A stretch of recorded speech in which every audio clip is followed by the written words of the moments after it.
हर हर महादेव। शिवाय संस्कृत एकेडमी में आप सबका हार्दिक स्वागत है।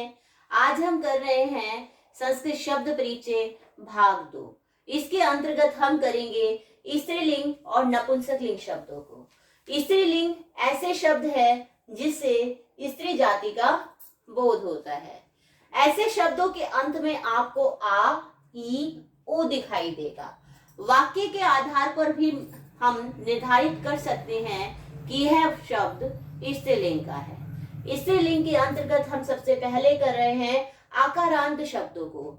आकारांत ऐसे शब्द हैं जिसके अंत में आ दिखाई देता है। जैसे यहाँ शब्द लिखे हैं, इसके अंत में आपको आ दिखाई दे रहा है, इसलिए इन्हें आकारांत कहते हैं।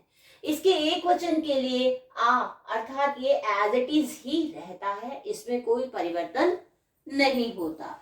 इसके द्विवचन के लिए आ के स्थान पर ए हो जाता है।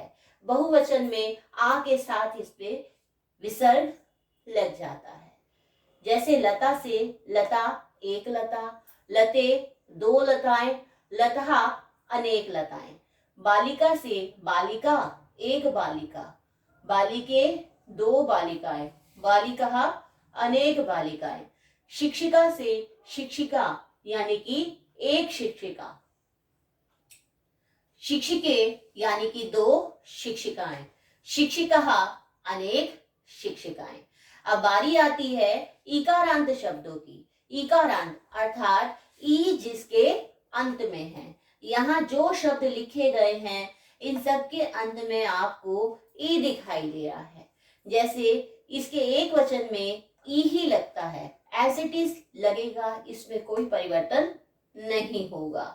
इसके द्विवचन में आपको इसमें यो चिन्ह दिखाई देगा। बहुवचन में यह दिखाई देगा। जैसे नदी का एक वचन नदी यानी कि एक नदी, नद्यौ दो नदियां, नद्यः अनेक नदियां। स्त्री से स्त्री एक स्त्री, स्त्रियों दो स्त्रियां, स्त्रियः अनेक स्त्रियां। देवी से देवी एक देवी, देव्यौ दो देवियां, देव्यः अनेक देवियां। अब बारी आती है उकारांत शब्दों की। उकारांत के एक वचन में विसर्ग लगता है, द्विवचन में वह लगता है और बहुवचन में वह लगता है। जैसे वधु से वधु एक वचन में, वधु से द्विवचन में वधवौ दो वधुएं, वधु से बहुवचन में वधवा यानी कि अनेक वधुएं। वधु यानी कि बहु होता है इसका अर्थ। नपुंसकलिंग, नपुंसकलिंग ऐसे शब्द हैं जो ना पुरुष जाति के अंतर्गत आते हैं ना ही स्त्री जाति के अंतर्गत। ऐसे शब्दों के अंत में आपको हलंत दिखाई देगा, अर्थात जो संस्कृत में शब्द हलंतात होते हैं वे नपुंसकलिंग के अंतर्गत आते हैं। जैसे फल से फलम, हम फल को संस्कृत में फलम कहते हैं, कलम को कलमम कहते हैं, आत्मा को आत्मन कहते हैं और मन को मनस कहते हैं। इन सब शब्दों के अंत में आपको हलन दिखाई दे रहा है। ऐसे शब्द नपुंसकलिंग के अंतर्गत आते हैं। फलम और कलमम जैसे रूप म ए आनी जैसे चलेंगे।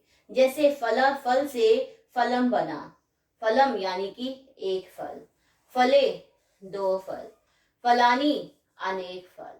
कलम से कलमम यानी कि एक कलम, कलमे दो कलम, कलमानी अनेक कलमे।